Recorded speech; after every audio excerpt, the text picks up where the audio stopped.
friends, this is Karishma Chugani Hamilton, and you are here in Montego Bay, Jamaica with us at the Tech Beach Retreat 2022.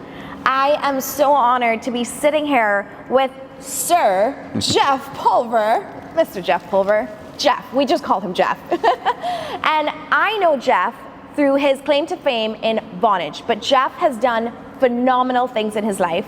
And before I jump in and explain all of it, because I'm so excited, I'm just going to turn this over to Jeff. Thank you. It's really, truly an honor to be here, and I'm grateful to have the chance to catch up with you. Yeah. So Vonage was an idea that happened very organically. Years ago, when the internet was starting out, I experimented, and I realized that one could talk on the internet, and it was a fun thing. And over a period of a few years, I started one company, which was a minutes brokering business, and it pivoted into the company Vonage, which was the first successful voice over IP service provider, yes. Which, crazy enough, a year ago, they went public in 2006, but in March of 2021, they got sold for $6.2 billion, which, having been the one who started the company in 1998, I did not see that one coming. That was crazy. So where did you go after Vonage? What have you been up to now? Well, these days, and since even Vonage, I've been investing in my dreams, working with others who have dreams, helping them manifest their future, helping them understand the biggest gift we have is to believe in each other, to take the time to breathe, to be present, and to understand that ideas that come to us are ideas that we have the opportunity to execute on. It is no one's responsibility to say no to us. It is the no's we put on ourselves that we have to lift away to give us the runway into the future. And when you give yourself that empowerment, magic truly happens. I've been fortunate enough to change the future of communications because of that, because in 2003 and in January, I wake up one day feeling like I was from the future to fix the future wrong. And so I went to the US government and I asked them, I actually went to my attorneys first, and I said, is it possible to ask the US government for a ruling about an idea? And they said, you could ask anything. So I filed a petition asking, hey, is it possible that voice communication that starts on the internet that doesn't touch the legacy phone network for not to be regulated as telecom? And yeah, you could ask the government anything you want. Well, anyway, after a year's period of time, in February 2004, something called the Pulver Order comes out by the FCC, which states absolute terms that voice communication that doesn't touch the phone network is not telecom. Can you imagine the pandemic if you had to pay for phone calls on the internet? Wow. And so it kind of changed a lot of things. And so it was just an idea. It proved to me that nothing is impossible. Nothing is a state of mind. Yeah. And when you allow yourself to really not know what the limitations are, magic happens. So I've been focusing my time working with entrepreneurs. I've been fortunate over the past 25 years to have invested in a lot of early stage companies. Sometimes it was people meeting for the very first time at coffee and they want to do a company and say, I'm in. And when the time was right, I was, in some cases, could have been the third or fourth or fifth founder of the company. Many dreams don't necessarily happen the way they expect it to. Yeah. But it takes people to believe, because one of the things my dad taught me a few things that I apply to business almost every day. One is the best gift you can give anyone is to believe in them. Also, if you don't ask, the answer is no. Yes, that's so true. And so when it comes to entrepreneurship, finding the combination of something which you really feel passionate about and allowing that passion to guide you brings forth change. It helps if you're an outsider with no vested interest in the market. So when I got involved and accidentally changed the future of communications, I didn't work in the telecom industry. I was a hobbyist. I used a telephone.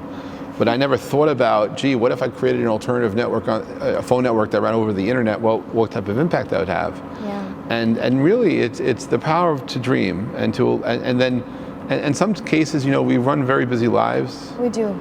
And sometimes people are so busy doing their own thing, they forget to tell someone I love you. They forget to take the time for themselves to be present. And so what I've learned is to find that balance where you take the time to breathe, to be present, to close your eyes and to dream, and to manifest a future that you want to see. And allow yourself to find the path that you need to be on. So you may ask people for advice, but it's your own inner voice that needs to come through. And while coming through, don't attack yourself. We need to be our own best friend, not our worst critic. We can always find fault with ourselves, but to have the strength to breathe in, be you, and be present. And I find that if you could find that balance between being there for everyone, but being there for you, magic happens. And here at Tech Beach, what I'm really blessed with is meeting so many driven, amazing people. Well, that's what I actually wanted to ask you. So I haven't been to every single one. I've been coming since 2017. Yes, and I know that I've seen you multiple times. So what value is it that you find in this space that brings you back year after year? Each year it's different, but it's a chance to renew. It's a chance to find that spark of a sparkle in someone or something.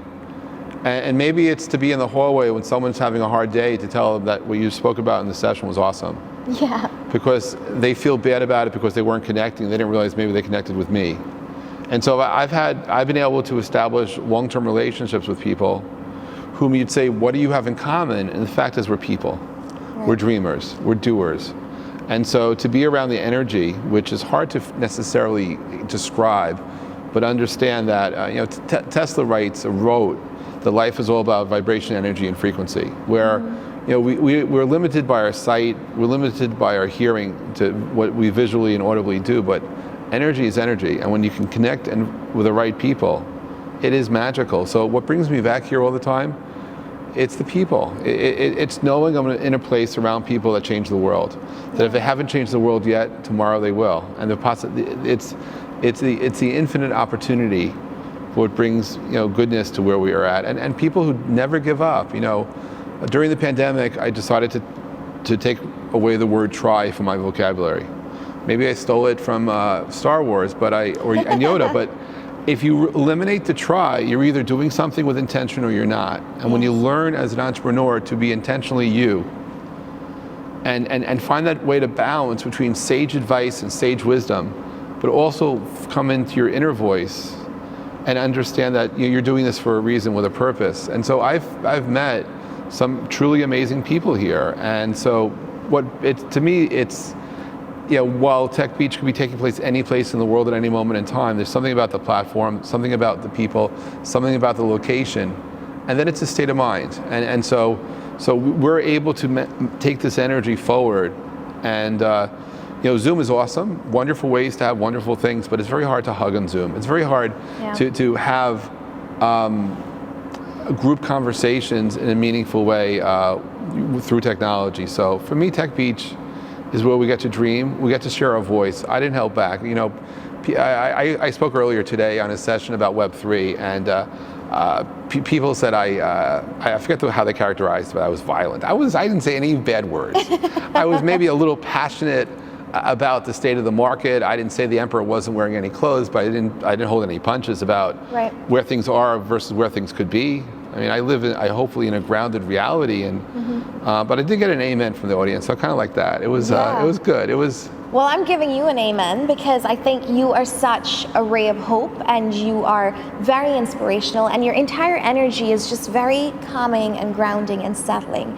And I love that this is one of the last conversations I'm having today, because I feel like you have brought so much intention and presence, and I felt myself while you were speaking slow down and take a moment to inhale and exhale and really center in